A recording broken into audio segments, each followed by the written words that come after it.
natin si Charles Bautista. Magandang hapon siya, Charles. Magandang hapon po sa inyo, Bishop, at magandang hapon din po sa lahat ng mga kasama nating CCW, sa House of Interfaith, at sa mga gwapo at cute na mga kasama natin dito sa programa. Binabati ko rin, Bishop, si Atty. Arturo Bautista, si Milagros Untalan, at yung mga kasama natin dyan sa Santa Rosa, sila Mr. Pete Caleca at saka Tess Caleca. Binabati din natin yung nasa Las Piñas ngayon at yung mga magigiting nating mga pulis Las Piñas, ano po, ang public servant natin, at yung mga public servant po natin dyan sa Tarlac, especially sa Concepcion, at we are hoping na continuous po yung pagtulong ng ating mga public servant po dyan. Alam mo yung baha doon sa inyo sa Tarlac at saka sa Bulacan, hanggang hindi pa nagsusultuin, hanggang Biwang, may balikat pa, tapos hindi pa napapasok ng mga nagbibigay ng mga relief goods. Opo, itong problema. It's a matter of sistema lang. Unang-una, individual yan. Ano po, Bishop? May katanungan si Danica. Danica, go ahead. Ikaw ang una magtatanong sa ating, alam mo si Charles mayroon sa release ng factory ng alkaline water. Alkaline water. Na kung saan yung tubig ay hindi pa pala po pwedeng inumin yun hanggat hindi mo naayos na mabuti. Kaya marami nagkaroon sakit ng tiyan. Sa tiyan. Especially ngayon, tag-ulan, cholera, yung mga ganyan. Oo. Yung mga E. coli bacteria, mga present ngayon kapag hindi mo pinakukuluan o galing sa mga deep well. So, we should be careful kapag nasa pag umiinom tayo ng tubig. So, I saw also, Bishop, doon po sa TV, marami po tayong mga Marami. nagdo-donate ng kanilang mga mineral well. Same as the Get Me Up Global company is also helping other people through our giving ng tubig po sa ating mga kasama. Ano po? Alam mo, napakaganda ang ginagawa ng kumpanya. Sapagkat namimigay sila ng tubig ng yung alkaline water, doon sa mga nasalanta ng baha ngayon eh. May katanungan sa iyo si Danica Guahente. Di ba po sabi niyo meron po kayong factory or manufacturer po kayo ng alkaline water? Opo. Sabi rin po ni Bishop na hindi pa daw po ready na inumin po yun. Paano po yung process nun para po pwede na po siyang inumin? Actually talaga kasi pag ganitong mga tag-ulan, we should be careful on drinking water kasi tubig yan, dumedirekta sa katawan yan eh. Syempre, kapag hindi dumaan sa tamang proseso yan, nowadays, alam naman natin na marami mga chemicals present sa environment natin. And I advise to the public na una, kung wala silang pera, pag ngayong panahon ngayon, syempre, yung mga iba sa atin can't afford na bumili ng mga mineral water o sinasamantala naman ng mga iba na itaasan ng presyo ng kanilang mga tubig, siguro maganda yung pakuluan. Yung tinatawag nating pakukuluan nila at least 15 to 30 minutes para maging safe yung tubig. Meron naman yung iba, ang ginagawa nila, bumibili sila sa mga purified water station para masigurado na malinis yung tubig. Po? Kasi ang purified, lang yan eh. Kumbaga, tinanggalan mo ng mineral yan. Kasi from the word itself, pinurify mo lang siya. Pero wala siyang tinatawag na natural occurring minerals. So, yung tinatawag nating healthiness ng tubig is nawala na. But, it is clean, safe. But, yung beneficial effect ng mga minerals that should be on the water, wala na. Diba? So, next is yung tinatawag natin distilled water. Now, maraming mga distilled water dyan. Pero, same as katulad din siya ng purified water, demineralize yan eh. Mga wala ng mineral yan. So, ibig sabihin, safe, but not healthy. Diba? Si Michelle may katanungan. Si Michelle is also kasama ito sa Muntinlupa, pamantasan sa Muntinlupa Mass. It is coming from the young generation. That's Oo, na nakagaya ni John, ni Edward. Bata pa naman yan eh, si Edward. 17 years old lang siya eh. Nung panahon ng martial law. Martial law baby po. Martial law baby yan eh. Oo. Sa pagiging martial law baby niya, nagkaroon siya ng sarili ng dyaryo. Opo. Kaya sa susunod na pagkakataon, pagkasama namin kayo, papakunan namin kayo ng dyaryo, tapos ilalagay natin sa dyaryo nila. Oo, maganda yun eh. Si Michelle, Anong katanungan mo kay Charles? Dun po sa, balik po tayo dun sa dun po sa kung paano mababawasan yung baha. Mhm. Yung kung paano mabilis humupa. Kasi 'di ba madami ng ilan sa mga lungsod dito sa NCR gumagamit nga po nung Plastic paper o bags. paper bags. Inaano na nila, ini-implement or kinakasuhan na yung mga gumagamit ng plastic. Bukod po doon, ano po ba yung pwede pang maging magandang alternatibo para masugpo yung mga...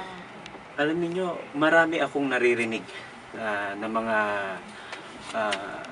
batas o mga pinapatupad na mga batas para dyan sa waste management kung tawagin, di ba?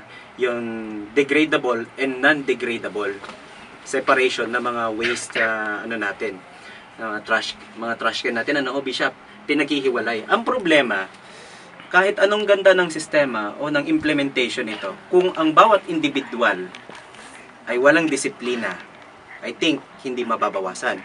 Pero kung mayroong disiplina yan, unang-una sa pamilya, Bishop, o sa bawat individual, kung magkakaroon ng tamang disiplina o paggamit ng tinatawag na degradable and non-degradable na mga basura, pagsiseparate nito, I think mababawasan yun.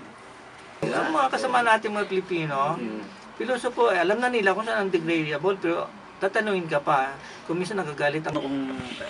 If my memory serves me right, meron po silang tinatawag na bayong. Oo, bayong. Diba? Oo. May bayong, tapos... Pinabutan pa namin yun. Di ba? Ginamit natin na bayong noon, di ba? Pag pupunta sa palengke, ang gamit nila yung parang malilit na kawayan, gawa sa maliit na kawayan o basket yan, yung gano'n, mga basket.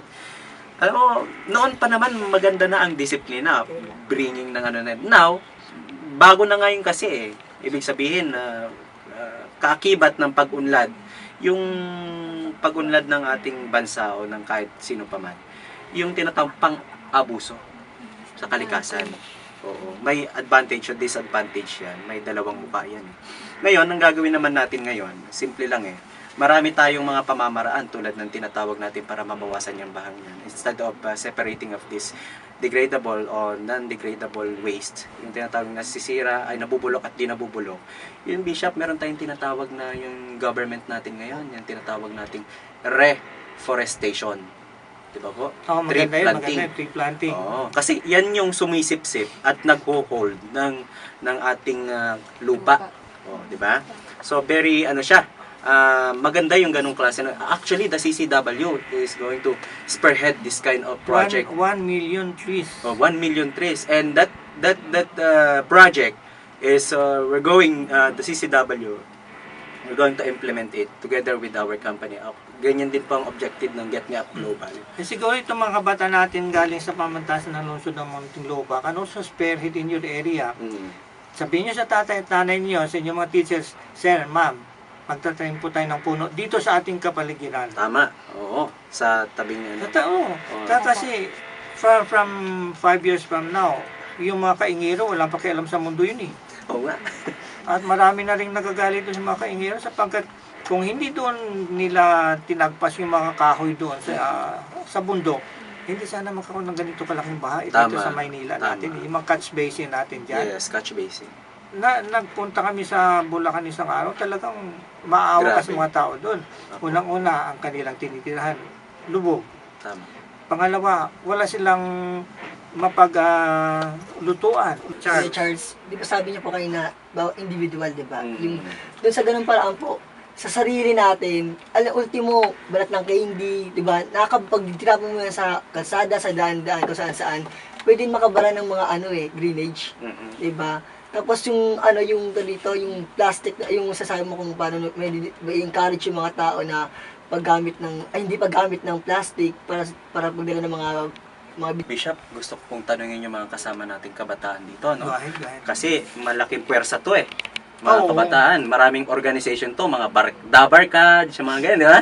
Yung mga Kaberks, mga ganyan. Mga Sisito, yung mga ganyan. Marami to So, Bishop, itong mga kabataan natin, total bata pa naman di Bishop, di ba? So, bigyan naman natin sila ng, ito konting katanungan ko lang sa inyo.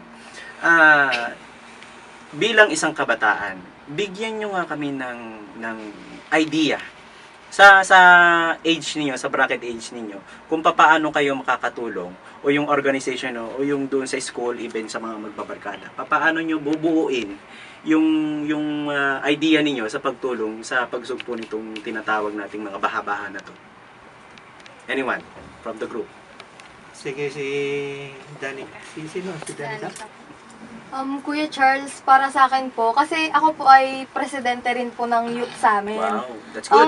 Congratulations. Yeah. Thank you po. Kakabuo lang You po won 100 million. ng youth namin. Tapos, ano po ngayon po, wala pa po kaming pondo. Mhm. Pero po nagmi-meeting kaming mga officers na pwede kaming magkaroon ng pondo gamit ang mga recycle. Yung ibang officer sa amin, marami rin silang sinasuggest na mangolekta rin kami ng mga papel or old newspapers. Diaryo, yes. Pwede rin po namin yung gawin pong paper charcoal na patok din po ngayon na imbis na gagamit ka ng literal na uling, Wow, pwede good. pong basain yung dyaryo tapos sabay ibibilog siya and then papatuyo sa araw. Yun, pwede na siyang maging substitute sa charcoal. Wow, alam mo, Ganda, Bishop, oh. tignan mo, ang ganda ng programa nila, no? Kanina pa yan, yun ang gusto kong palabasin sa kanila, eh, no? Oo, dapat eh. Oh, yun ang hinihintay ko kasi ito Yun mga ang inaantay ni Mayor eh. Mm.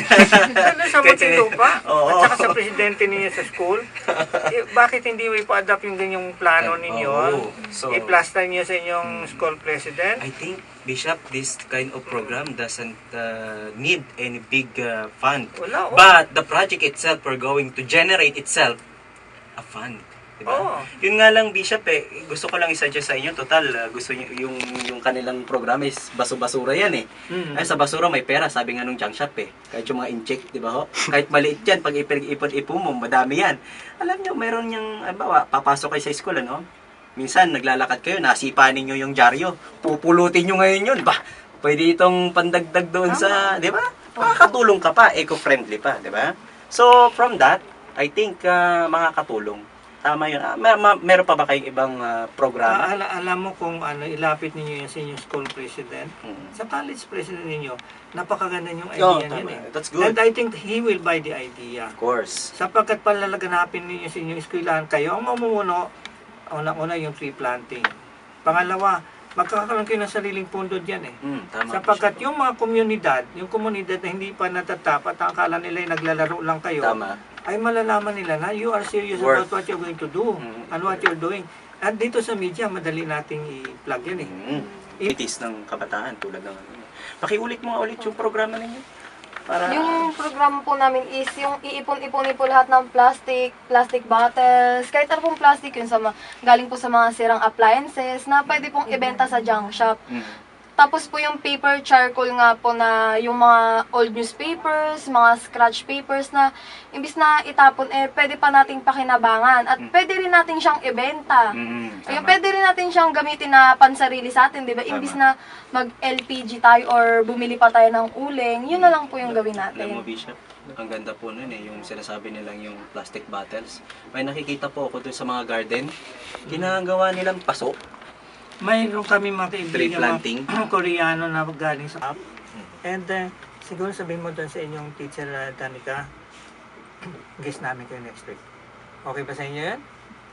Okay lang po. If Kasi marami tayong pag-usapan, lalo na si Charles. Ang kanyang kabataan, gusto niya yung transfer technology ba? Kasi alam mo, nowadays, kailangan natin yung mga information dissemination, katulad nga ng mga ideyang ganyan. And also, i-incorporate nyo rin yung sa health, yung proper drinking water, especially yung alkaline. At saka kung paano ninyo mapapalakas yung inyong sarili at yung inyong isipan, kailangan yan, Bishop. Immune system. Immune system. Mas lalo pa, mga estudyante to. Wellness. Wellness. Kailangan nila yun. Kailangan nyo yun. Para maging sharp ang pag-iisip.